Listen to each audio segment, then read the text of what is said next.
Okay, Miles, take it away. All right. Are people on Zoom seeing this okay? Does it look good? Okay, cool. So as David said, I'm Miles Currie. I'm a fifth-year grad student here in the astronomy department, and I'm also a dual title PhD student with astrobiology. And today I'm going to be presenting my research rotation talk, which was at NASA Goddard Space Flight Center. And I did my rotation there with Chris Stark on this topic, the effects of exozodiacal disk structure in images of Earth-like exoplanets.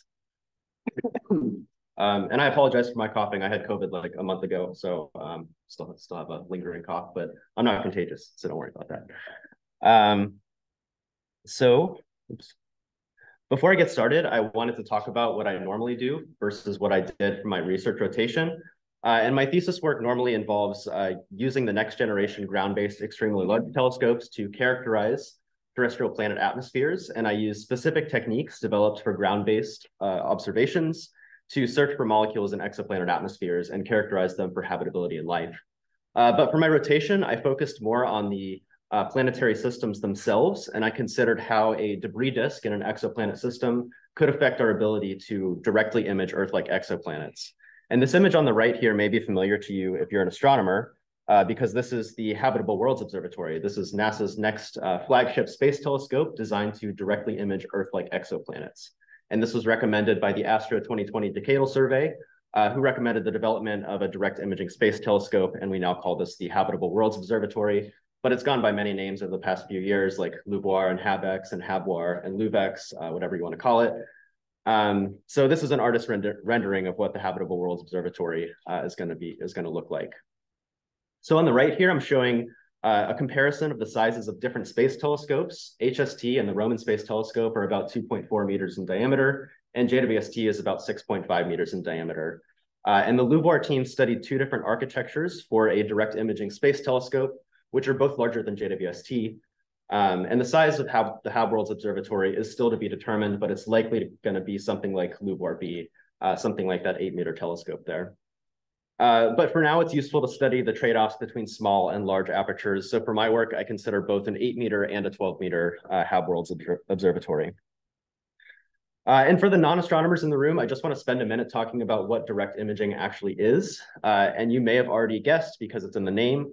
Direct imaging is simply taking an image of an exoplanet system with the goal of being able to clearly see the exoplanet in the image.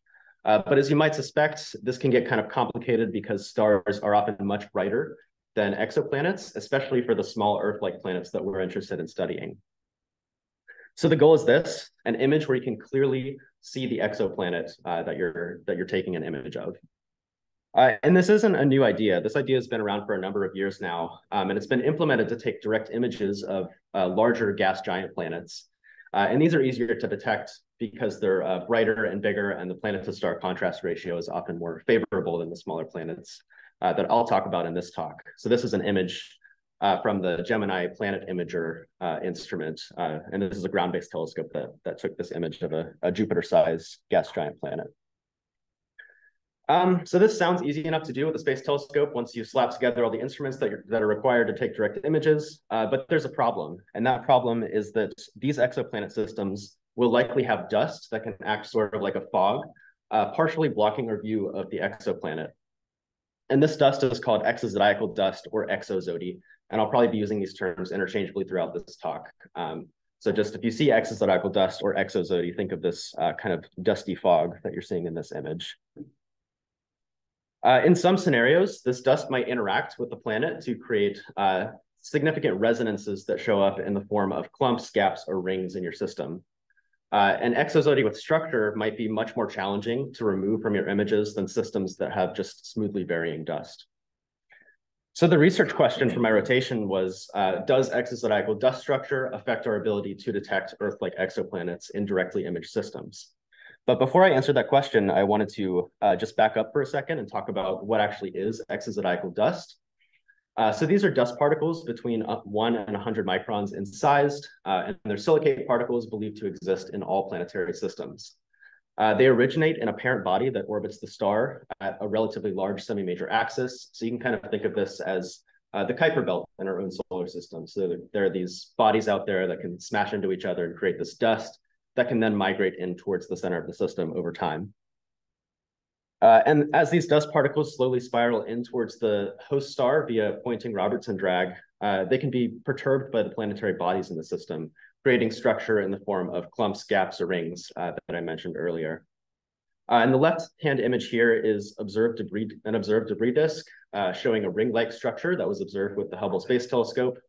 And then the right-hand image is a model of dust structure in an Earth and Sun-like system. And the right-hand image is what I'm more concerned with in this talk. So in this system, it kind of creates this C-shaped structure that we want to be able to get rid of in our images. We also observed zodiacal dust in our own solar system.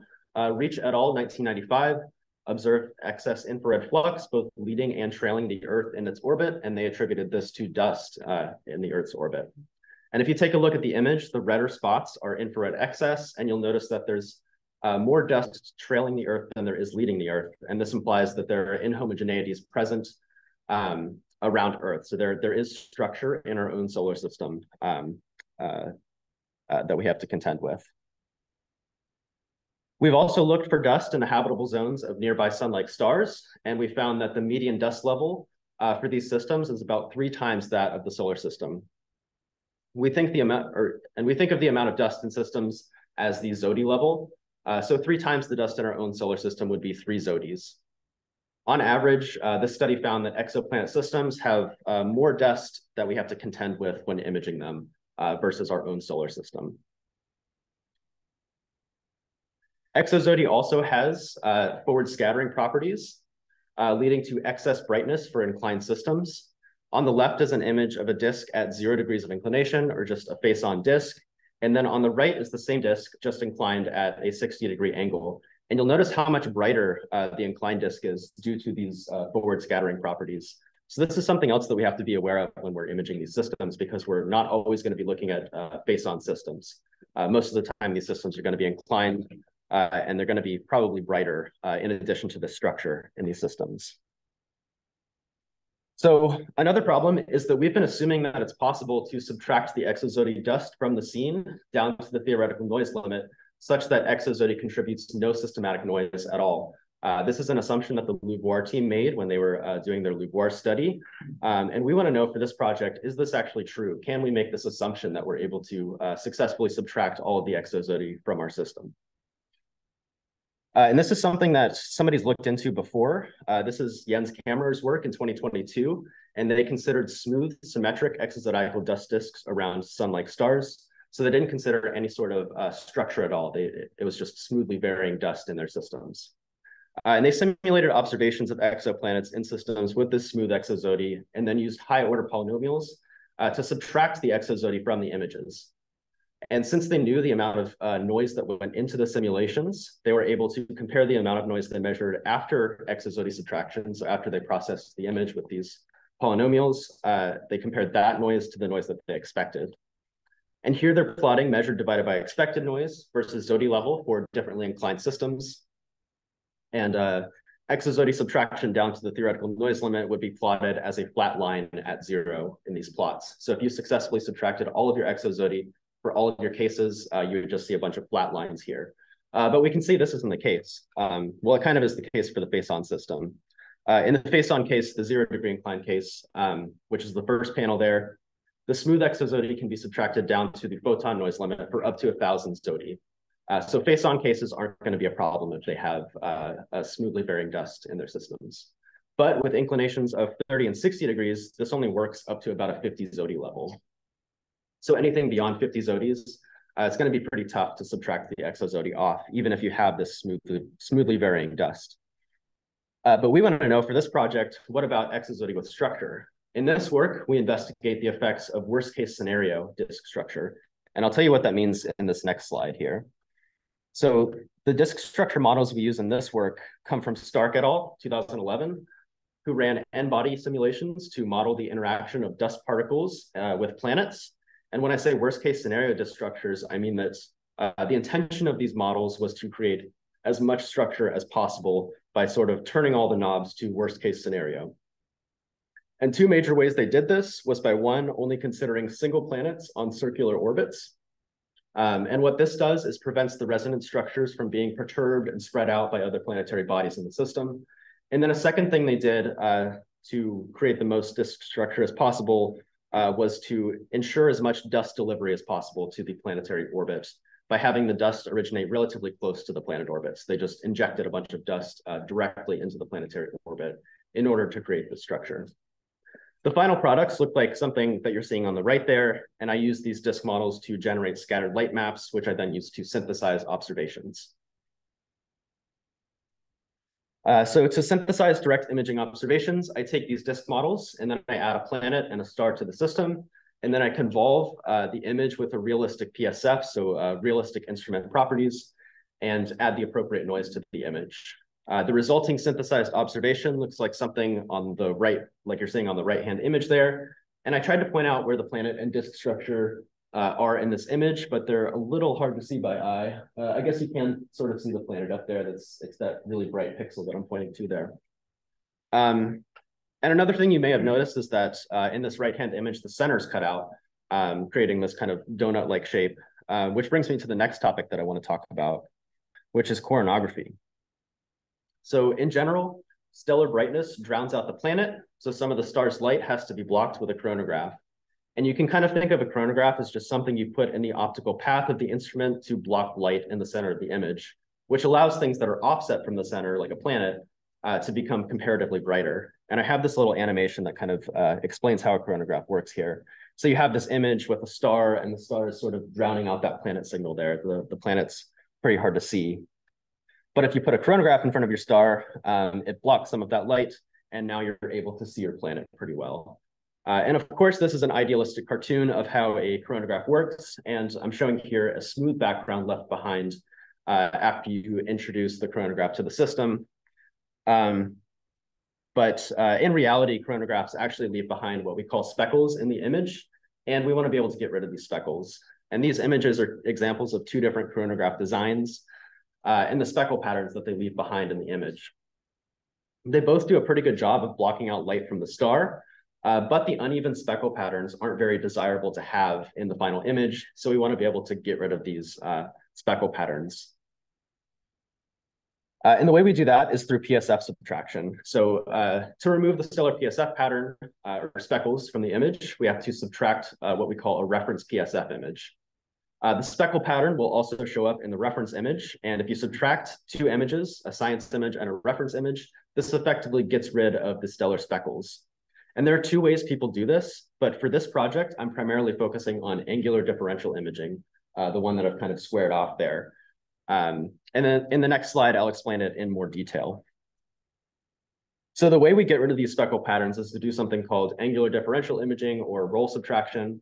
And basically the process is that you take an image of your planetary system, and then you physically roll the entire telescope by some roll angle, and then you take another image. Since the optics that produce the speckle pattern also roll with the telescope, the optics are inside the telescope and they're also rolling with it. And the planetary system is stationary. The planetary system isn't rolling. Subtracting these two images gets rid of the speckle pattern and preserves the planet. And you're left with a relatively smooth image with two copies of your planet. So if you look in the lower right-hand image there, you're seeing an image with a pretty smooth background. We got rid of all those stellar speckles, and then we have two copies of the planet in that image since we subtracted two images of the planetary system that were separated by that roll angle. Although this PSF subtraction technique gets rid of the stellar speckle pattern, unfortunately, the disk does not self-subtract. And I've plotted the full images in the upper portion of this slide here. These are just the images from the last slide. But if we take a look at the underlying disk in these images in the bottom panels, you'll see that the A-B subtracted image of the disk in the lower right-hand corner has some disk residuals left over due to the disk structure. And I've circled the locations of where the planet would be in this image, and you can see that the planet would fall in areas of some of the worst disk residuals. So we want to figure out how to get rid of these disk residuals in the subtracted image as well. So again, here's the image of the A-B subtracted disk showing these disk residuals that we want to get rid of. And we aren't able to apply the high order polynomials that Jens Kammerer was able to apply in his smoothly varying dust models. So in this work, we attempt to apply a high pass filter. We convolve the image with a tunable two-dimensional Gaussian to attempt to get rid of the disk residuals, and this is called high pass filtering. The size of the Gaussian corresponds to how aggressive of a filter we apply. Smaller, more aggressive Gaussians will remove smaller scale, more detailed structure, while larger filter sizes will remove larger scale structure. And in this case, after we apply an aggressive high pass filter, the disk residuals are nearly gone. The aggressive high pass filter is applied in the lower right-hand image, and then a more relaxed filter is applied for that upper image there. And you can see the difference in how well the high-pass filter was able to subtract these disk residuals. But one caveat is that if you apply too aggressive of a filter, you start to subtract the planet signal as well. So there's a balance to be had there. You want to be able to remove your disk structure while preserve your planet. So you have to pick the exact right high-pass filter size to do that. Our ability to filter out the disk depends on the brightness of the disk or the Zodi level and the inclination of the disk. Here are some examples showing this high-pass filtering technique for a few different examples of varying inclinations and Zodi levels. And in the upper panels there, I'm showing you just the orientation of the disk that you're looking at in the lower panels. And you can see that the high-pass filtering technique does a pretty nice job for low inclination systems. So for face-on or 30-degree inclined systems, we're able to remove the disk residuals pretty well.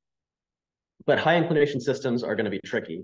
Even with an aggressive filter size, we still aren't able to remove all of those disk residuals from those images.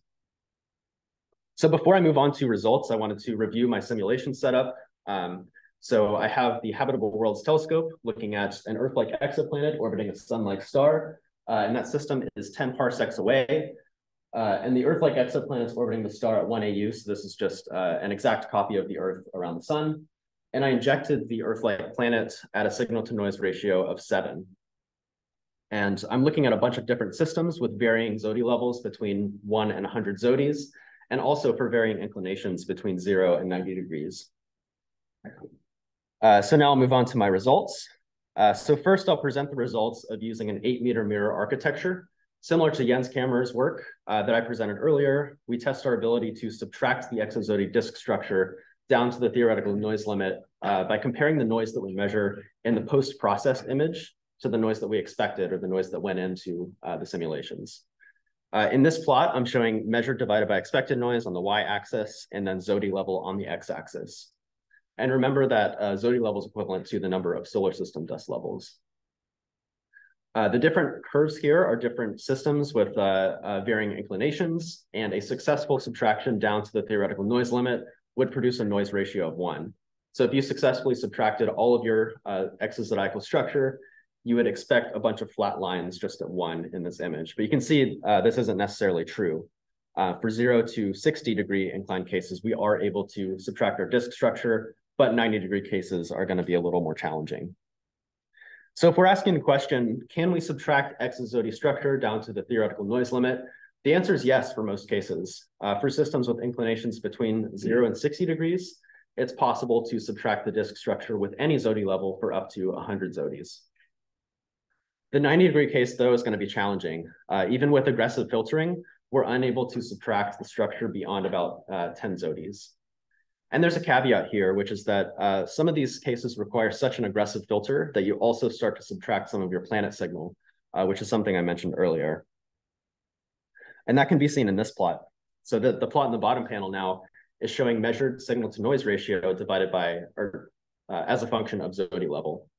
And I injected the planets in these simulations at a signal to noise of 7. So ideally, we would be able to recover that signal to noise ratio. I've also plotted a vertical line here where the median Zodi level of nearby sun-like systems is, just for reference. And in this plot, you can clearly see the trade-off between filter size and signal. Higher Zodi levels require a more aggressive filter, and the trade-off for being able to filter out that exozodi structure is consequently also filtering out the planet signal. So the only cases that successfully preserve the planet signal are for systems with inclinations of 0 or 30 degrees and for Zodi levels below 50 Zodis. So anything beyond 50 Zodis is going to be pretty challenging, even for the face-on case. Otherwise, you start to take a hit in your SNR that you're able to recover beyond 50 Zodis. But there's something we can actually do to improve these results, which is we can go to a larger telescope mirror. A larger mirror would allow us to resolve out the exozodi, and I'll explain what that means on the next slide. So the scale of the pixels on the detector is proportional to the wavelength that you're observing at, divided by the diameter of the telescope, or what we call lambda over d. Thus, the larger the mirror, the smaller the pixel scale is. And a smaller pixel scale means that there are more pixels per unit area of the image, and the photons collected are spread out over more pixels. And I've illustrated this with a cartoon in the right-hand portion of this slide. And if you imagine a fixed number of photons hitting a defined area and you have larger pixels, then each pixel is going to collect more photons. But if you increase the diameter of the telescope, this decreases the pixel size, so each pixel catches fewer photons, and this results in a fainter looking disk structure if you're observing with a larger mirror.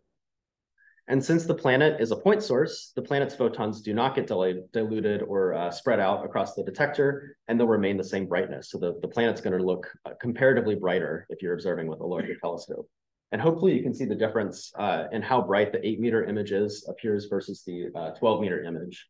So the 12-meter image, you can see this disk structure was diluted a lot. And here's a similar plot to the one I showed a few slides ago, but for this 12-meter mirror case instead of the 8-meter mirror. And it tells kind of a similar story.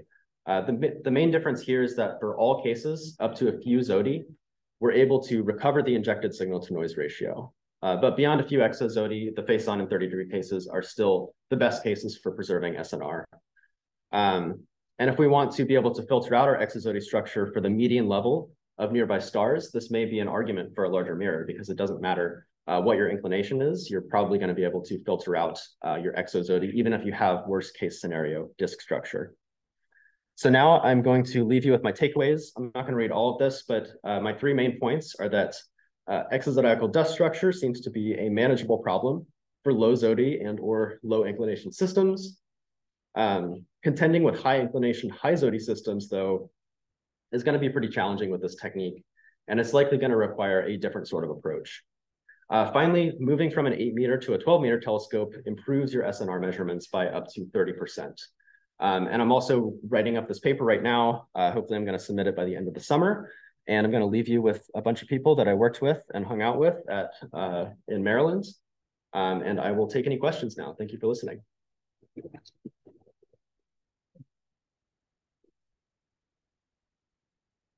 Okay, Dale.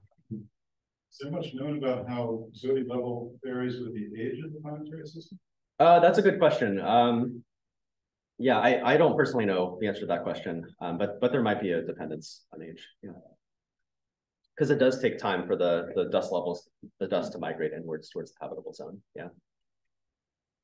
Tom. So is the leading trailing asymmetry that we see around the Earth, is that part of your worst case scenario?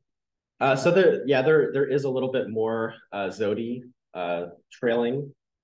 I think it was trailing the system versus leading the system in our simulations, but it was just hard to see in some of these images that I showed. Yeah. Yeah, behind Tom.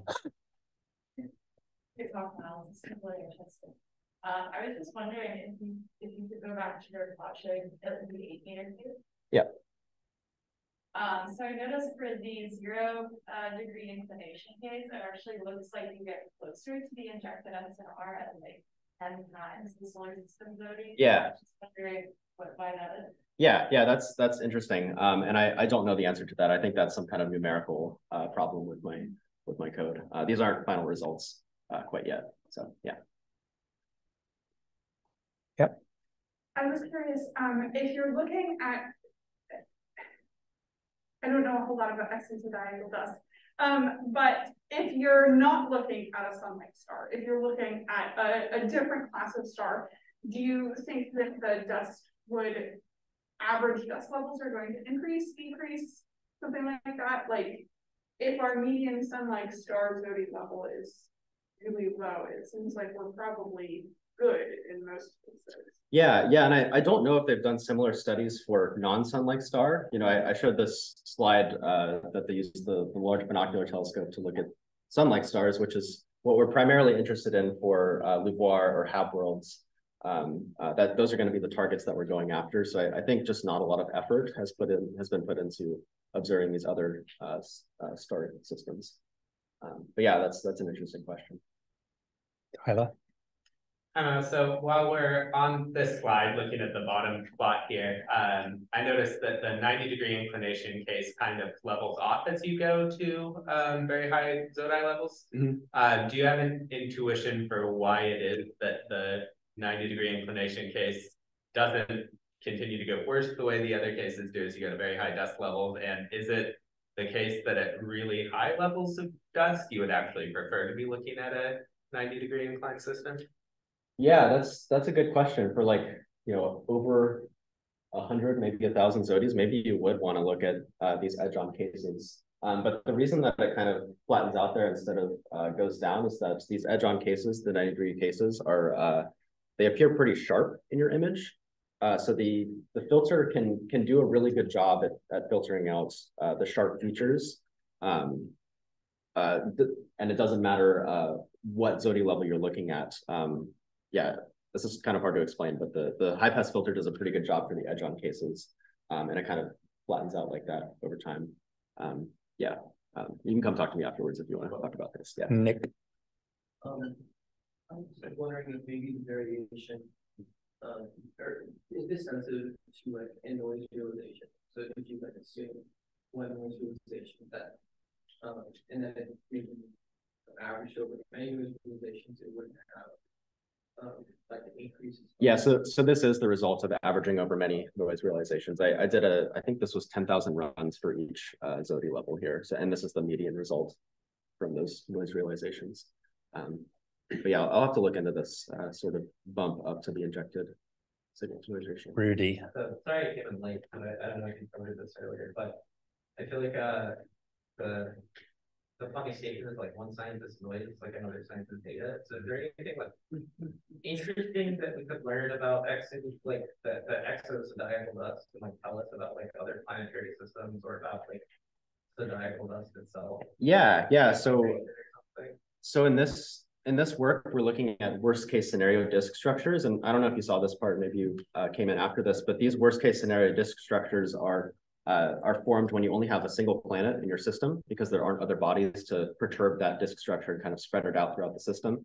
So if you did observe one of these worst case scenario disk structures, you might say that maybe there's only one planet in that system because there's no other bodies to spread out that dust. So that's something interesting that can pop out of that.